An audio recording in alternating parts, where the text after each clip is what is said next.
Welcome back to part 5 of all Russian guns and Phantom Forces. Finishing the series is gonna take a while. As usual, we'll be taking a look at another 4 guns to review and determine whether the gun is really worth using or not. As a quick disclaimer, not everything I say will be accurate. Everything from the info I gather to the translations may have some error in it, so correct me in the comment sections if needed. Anyhow, let's get right into it, shall we?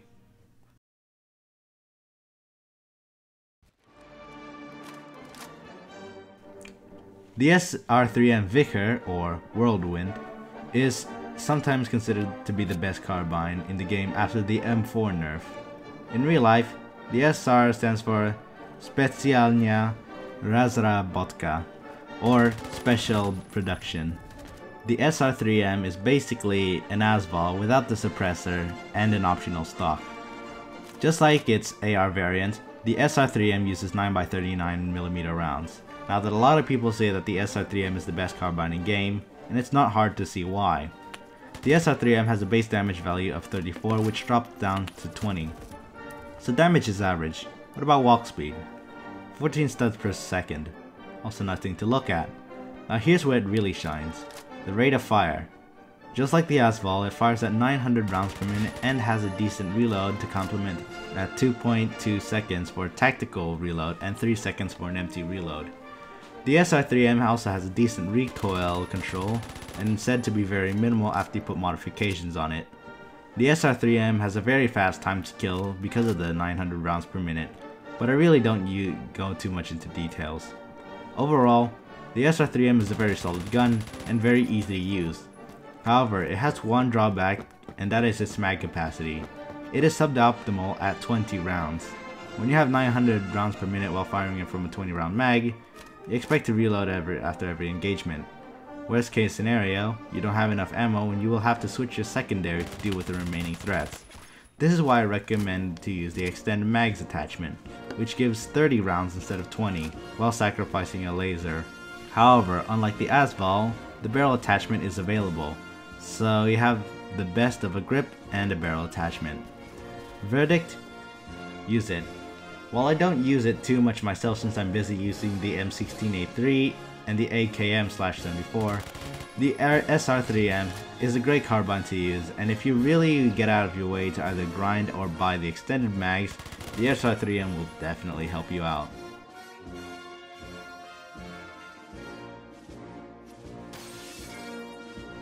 At rank 74, you get the AK-74. In real life, the AK-74, designed in 1974, was designed by the man Kalashnikov himself. The AK-74 introduced a new round, the 545x39, the same round that majority of the AK-12 family uses. In-game, the AK-74 is obtained at rank 74, just in case if you didn't catch what I said earlier. Overall, the AK-74 feels like a more controllable AK-47 at close to mid-range. The AK-74's base damage is pretty decent at 34, which drops down to 23. However, at 72 studs, the AK-74 is a lackluster AR at that point. Having a rate of fire of 650 rounds per minute, most 5.56 rifles could fire faster. Anyhow, reload is average for an AK, 2.5 seconds for a tactical reload and 3.3 seconds for an empty reload. Walk speed is nothing to look at 14 studs per second. The AK-74 is decent up to 72 studs. 3-shot kills are not very common with ARs, but after that range it performs much worse than your average one. You see, the AK-74 lacks the rate of fire of your average AR. Unlike the SCAR-0, which has subpar rate of fire, it doesn't have the consistency. It will 5-shot at long ranges, unlike the SCAR, which will 4-shot at any distance regardless of range. And verdict? Consider it. While the 3-shot at CQC is promising, the time to kill at ranges isn't. It really depends on how you play. Keep in mind, you are listening to the same guy who would rather use the M16A3 instead of the C7A2 with 45 CNC while it is still OP. Other than that, if you're still that type of guy who would shoot anyone at any distance, then it isn't too bad of a choice due to its low recoil, but there are other options with better consistency values, like the SCAR, G36, and the other AKs.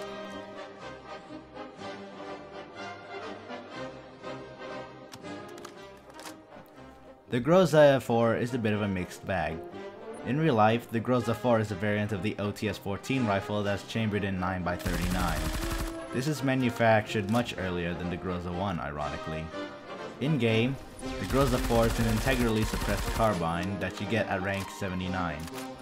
While I somewhat like the Groza IV myself, it just doesn't exactly perform too well. Similar to the AK-74, it has a max damage of 36, which drops down to 20. However, it has a poor damage range of 40 studs, which ends at 90.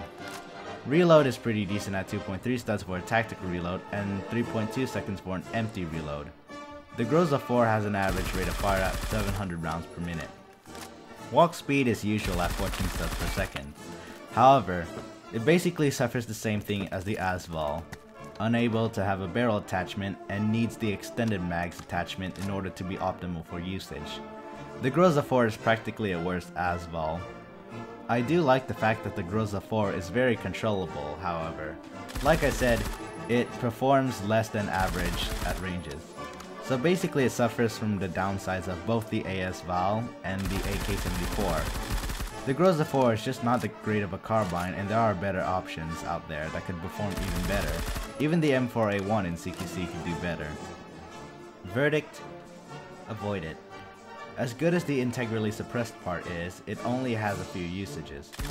Sure, it will hide you from tryhards that use the radar every few seconds, but it really doesn't have much usage since all tryhards will also rely on their vision and are bound to have better reactions than you do. It just doesn't have too much uses.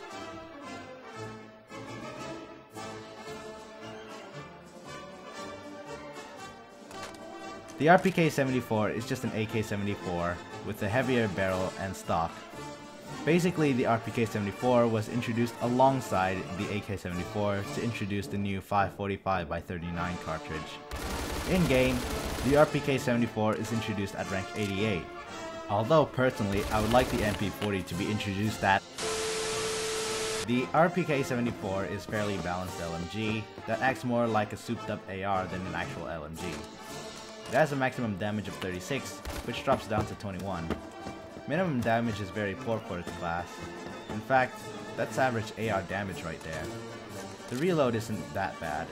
2.9 seconds for a tactical reload and 3.6 seconds for an empty reload. It has less than average rate of fire at 650 rounds per minute. Walk speed is average for an LMG at 12 studs per second, so pull out your knife or secondary if you want to walk faster. Like I said, the RPK-74 acts like a souped up AR instead of an LMG. Recoil is very manageable. Ammunition is not too common. There is nothing too special about the RPK-74 other than the fact that it's a very controllable LMG that isn't the M60. However, while the RPK-74 is controllable, the all-gauge bar and the L86 can do a better job, acting functionally the same while having better recoil. The RPK-74 is outclassed by other LMGs and you're pretty much better off using the other two that I mentioned. Verdict: consider it.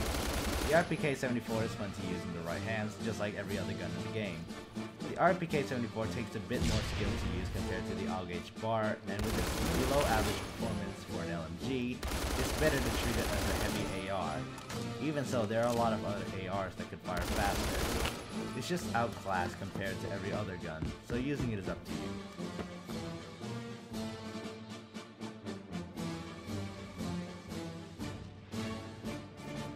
The Mosin of guns can be referred to as the tryhard's choice. The Mosin of guns has its history dating all the way back to 1891. That was also when the 7.62x54 Russian cartridge became a thing. The Russians needed a bolt-action rifle to keep up to date with all the other nations that were already using machine guns and other bolt-action rifles. Sergei Ivanich Mosin had an answer for that in the form of the Mosin Nagant. It saw service in both world wars and even found their way into modern-day militia. Its cartridge has also seen multiple uses in many different guns, including the machine guns, the Dragunov series, and much more. In-game, the Mosin Nagant is a rank 91 sniper rifle that's pretty fast and is preferred due to its speed. It has a base damage value of 60 and drops down to 50. It has a headshot multiplier of 3, which is normal for a sniper rifle since it needs to kill at any distance. However, the Mosin Nagant, despite its 1.5 times torso multiplier, cannot one-shot body shot at close range, dealing only 90 damage up close. Reload is fast for a sniper rifle, being 2.9 seconds for a tactical reload, while being 3.2 seconds for an empty reload, although both reloads are the same thing. The Mosin Nagant is an impressively fast sniper rifle, being able to catch up to AR users at 14 studs per second. Muzzle velocity is average for any fast sniper at 2,650 studs per second. However, most people tend to use the Mosin, could easily estimate the distance and compensate for it since they were already using something like the AWM beforehand. The Mosin is just an upgrade from the AWM, being faster in most aspects and promotes people who can shoot fast. Personally, I'm the laid back sniper, so the Mosin generally isn't my thing. Basically, if you have the skill, speed, and reaction, the Mosin Nagant is made just for you. Verdict? Consider it. The Mosin is made for those who could snipe. I'm one of those that would rather use the intervention or the Heke instead of the Mosin, since I like to take sniping slow and steady instead of aggressive sniping. If you really want to speed snipe, the Mosin Nagant will be sitting there waiting for you.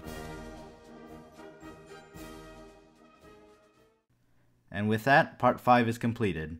I'm probably going to give this series a break since I did 5 parts consecutively, and I feel like I need to touch up on the other series, like the Phantom Forces gun reviews. I hope you all enjoy this video, like if you find it useful, and subscribe for more Phantom Forces content.